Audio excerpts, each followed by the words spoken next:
presenting to you on gross income and general deductions as part of your tax CTA syllabus. On the first part, we are going to be dealing with gross income, and then we'll deal with general deductions on the second part of this video. The lecture objectives of this recording are as follows. After this, you should be able to identify key elements of the gross income definition, identify the applicable case law, define gross income, and apply gross income to different receipts. First of all, we'll start by defining what gross income is. Gross income is the total amount received or accrued to in favor of a person or deemed to have been received or accrued in any year of assessment from a source within or deemed to be within Zimbabwe, excluding amounts proved by the taxpayer to be of a capital nature. We'll start with amount. So amount is dealt with under Section 2 of the Income Tax Act, which defines amount as any property, corporeal or incorporeal, which also includes a right to claim. So for example, if I enter into a transaction with you, you give me your iPhone and I give you my laptop. For tax purposes and for gross income purposes, we have exchanged an amount. Why? Because it has an ascertainable monetary value. So as long as two parties or two taxpayers exchange something which can have a value of, or which value can be determined, then there is an amount. Next is the amount should be received. What does received mean? Does it mean that you have actually given me the money? However, you will note that, as we were talking in our lecture objectives, that you have to identify the applicable case law. So there are certain elements of the gross income definition which are not defined in the Act, like amount. We said amount is defined in Section 2, but you'll find that there are certain terms which are not defined in the Act. So with regards to these, we refer to case law.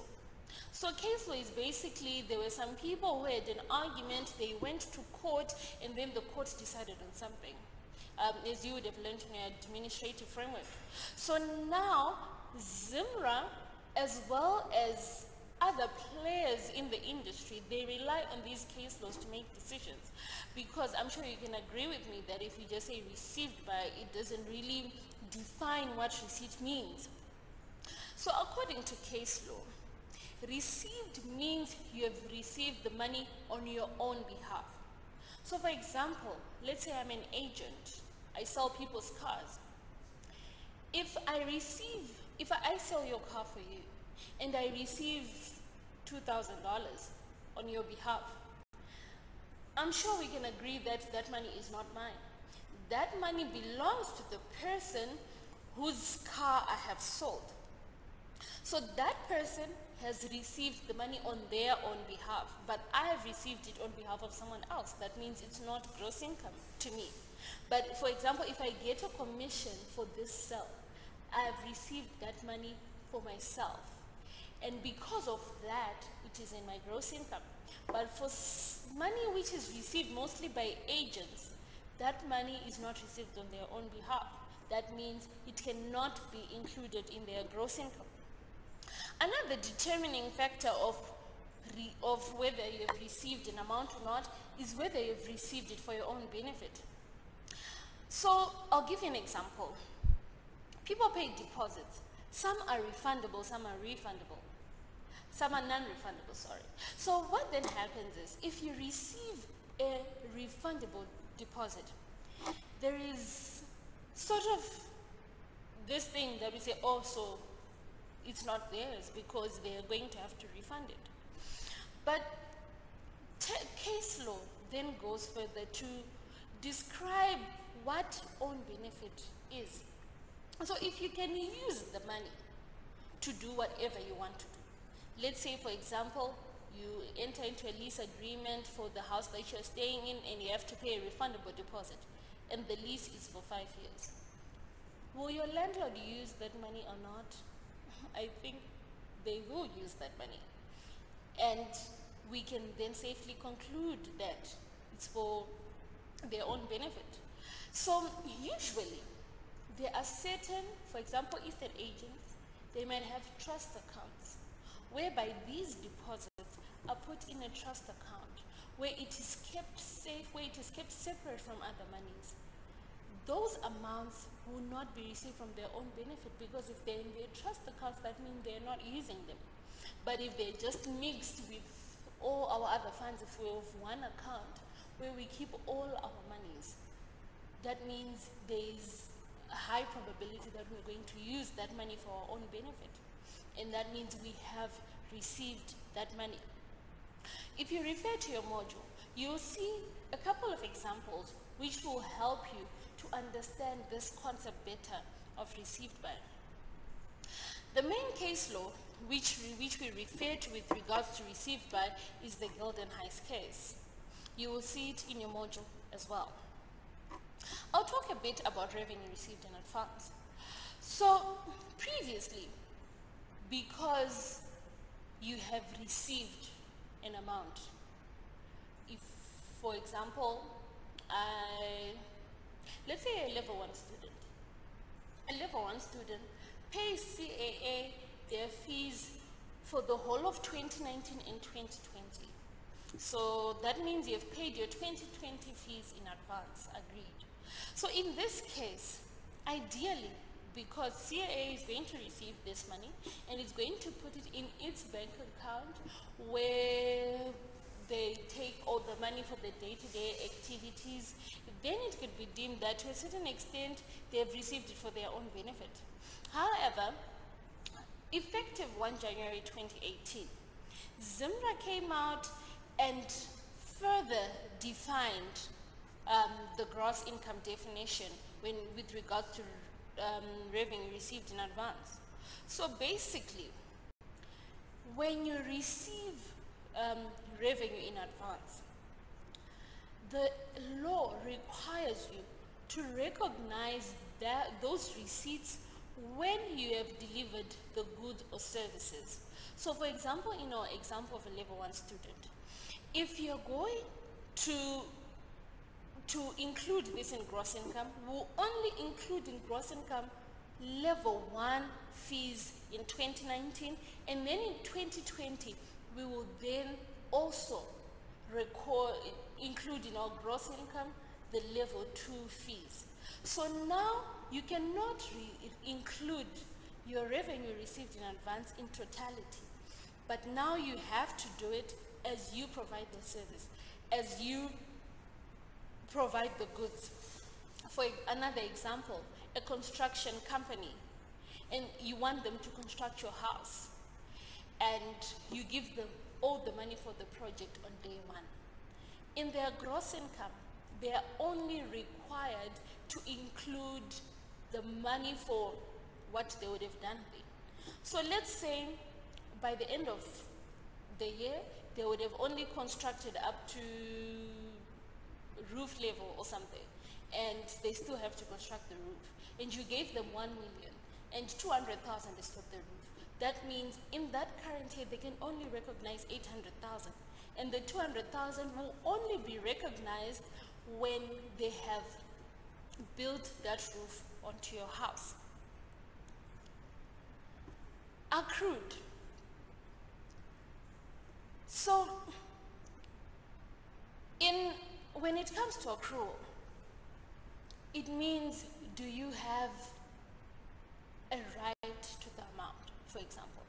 So we again refer to case law, Latigan and Delphos mainly. They give guidance as to what accrued means. So there are two, from the Latigan case and from the Delphos case. From the Delphos case, it says the amount should be due and payable. So the moment something is due and payable to you, whether you get the money or not, let's say a friend owes you $100. You agreed that they will pay you by the 30th of January. And by the 30th of January, they haven't paid. They only pay you in March or something like that. That means in January, that's when it accrued to you, because that's when it became due and payable, regardless of the fact that they haven't actually paid the money. Another concept from case law is entitlement. So the Latin case then says you have to be entitled to the money. If you go back to our example, you were entitled to the $100 from a friend on the 30th of January. So that when it accrued to you. So you have to make sure that you understand where the concept is. You have to zero into on where the issue is. You will see when we do examples a bit later. So the definition also mentions deemed, received, or accrued. So what the definition is saying, there are amounts which you have not really received or accrued, but they would deem them that you have received or accrued. A few examples which are found deemed, received, and accrued are really found in section 10. A few examples would be partnerships. So income accruing to a partnership is deemed to have been received by the individual partners, because the partnership is not a taxpayer. So if I'm in a partnership, let's say with Philip, then the partnership has a business and whatever, the money that we receive as part of that partnership will not be included in the partnership's gross income, because it is not a taxpayer. However, me and Phil are taxpayers. Therefore, the amount will be deemed to accrue to the both of us. Another example as well is with regards to minors. Minors are not taxpayers, and the amounts that they receive, let's say, a very bright, these millennials of these days, bright, they have a business on the internet or something like that. Then they have income which is taxable.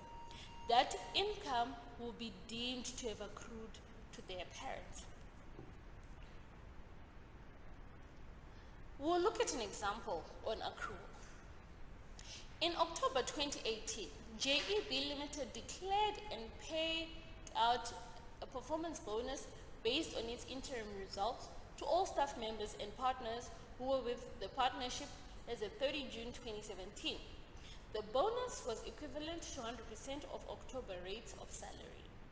So in this case, when it comes to the employees, JEP declared a dividend for last year's performance.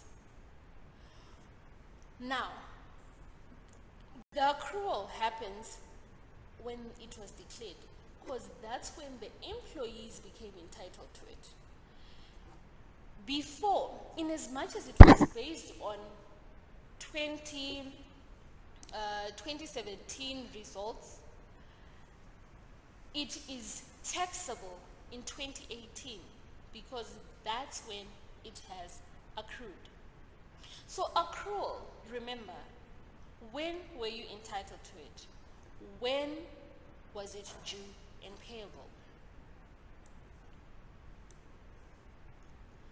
Source.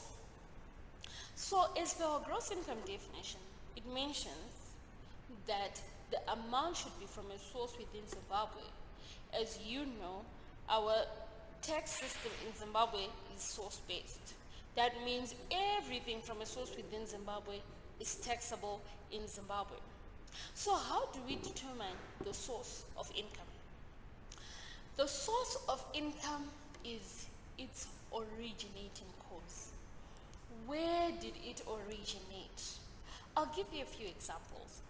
For interest received, if you receive interest, where you provide the credit is where the interest income, the source of the interest income.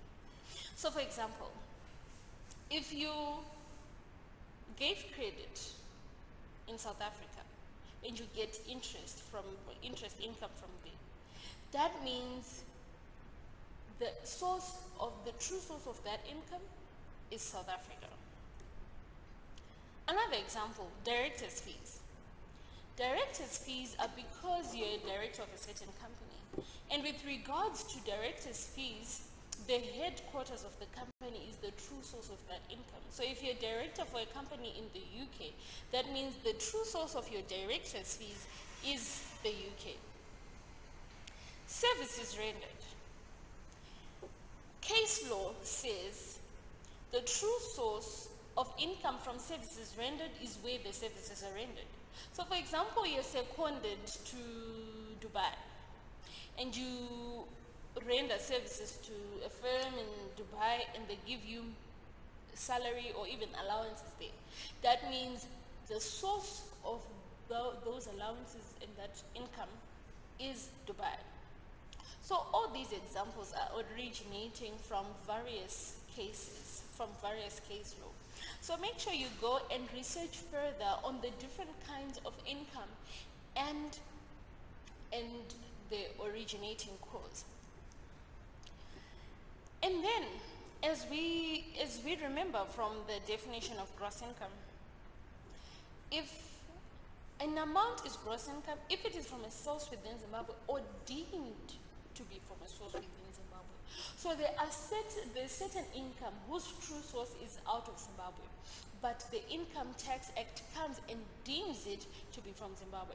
So I'll give you an example, and these examples, these deemed income to be from a source within Zimbabwe can be found in Section 12 of the Income Tax Act. So for example, if we go back to the services rendered, if you rendered your services in Dubai, so now it then comes back and says, Section 12 then comes back and says, if a resident of Zimbabwe earns income for services rendered during a period of temporary absence, which is also defined in Section 12, then that income is deemed to be from a source within Zimbabwe. So these are some of the examples. You have to go and look into your module, read your different cases that are there, and you will see the various examples that are there of deemed source. Also, you will find this information in your Income Tax Act. Let's look at an example of source. In January 2017, ICA, a South African entity, engaged AAC, a Zimbabwean company, to send its employees to mark CTI exams. For the contract, AAC was paid $10,000. The two employees who were sent to mark the exams, Tino and Unesu, were each paid $1,000 as commission from the contract. So the first question is, what is the source of income to AAC? If we go to Section 12 and we look at from 12.1, you see that such income for services rendered outside the country by a resident, AAC, a Zimbabwean company who is a resident of Zimbabwe, is deemed to be from a source within Zimbabwe. Therefore, the income will be taxable in Zimbabwe. However, be careful, especially when you're answering your questions. The true source of this income is not Zimbabwe. It is South Africa. But it is then deemed by Section 12. So even in your discussion, you first discuss the fact that the true source is South Africa, because what deems Section 12 is the fact that the true source is out of Zimbabwe. So for you to then just rush and discuss Section 12, it doesn't make sense. Why did you just rush to Section 12? Who told you that the true source is not even Zimbabwe? So in your discussion, show us your thought process on paper. You realize this income's true source is not Zimbabwe. How did you realize that? You referred to case law. You referred to Section 12. Not Section 12. You referred that to case law which told you that income for services rendered is where the services are rendered. So now you are now going to section 12, which now tells you that no, in as much as it's from outside Zimbabwe, it is taxable in Zimbabwe. And then another question, what is the source of income to Tino and Unesu? So now the commission that Tino and Unesu got is as a result of their employment contract here in Zimbabwe. That means the true source of this income is not South Africa, because they are being paid for rendering services to a Zimbabwean company and not to South Africa. And hence, the true source of this income to Tino and Unesu is Zimbabwe. Lastly, on the gross income definition, not of a capital nature. So the gross income definition excludes amounts of a capital nature from gross income. However, if you read it carefully, it says, amount proved by the taxpayer to be of a capital nature. It is not on the onus of ZIMRA to prove capital nature. Otherwise, the onus is on you. They will just tax everything if you don't prove it that it is of a capital nature.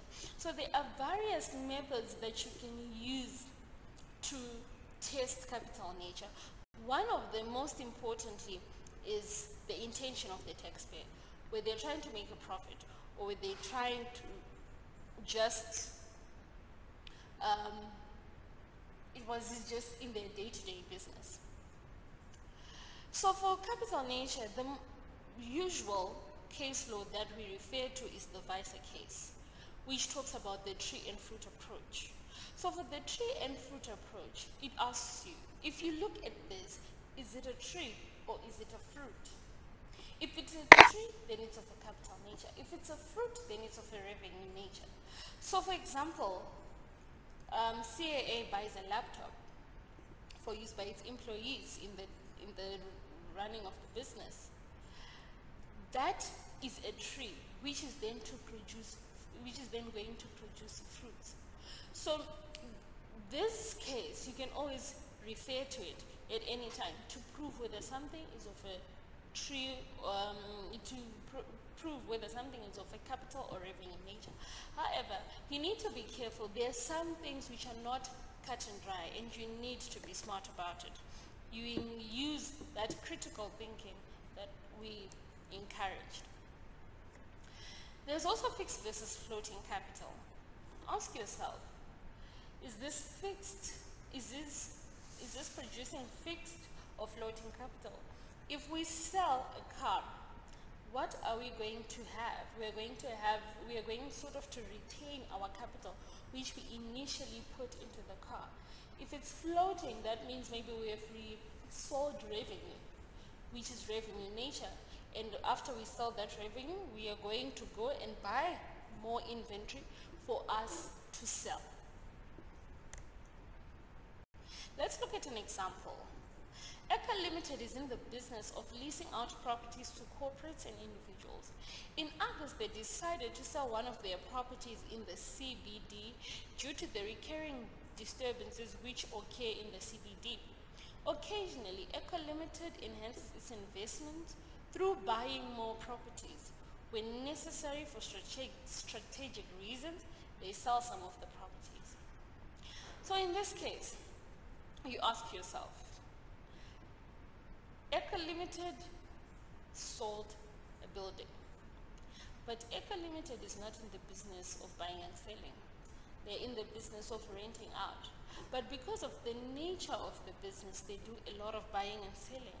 So that's when ZIMRA then looks at the frequency of the transactions. And because of the frequency of transactions, it then appears that this amount will be of a revenue nature because we buy and sell a lot. This marks the end of part 1 of gross income and general deductions. We're going to go into part 2 where we look into the general deduction formula. I hope this video was helpful to you and you have understood the gross income definition, and you, after this class, you were able to reach the to achieve the learning objectives of this class. Remember, we are always available for consultations. If you have any questions, feel free to email or call us or even come to our offices, and we'll be glad to assist you.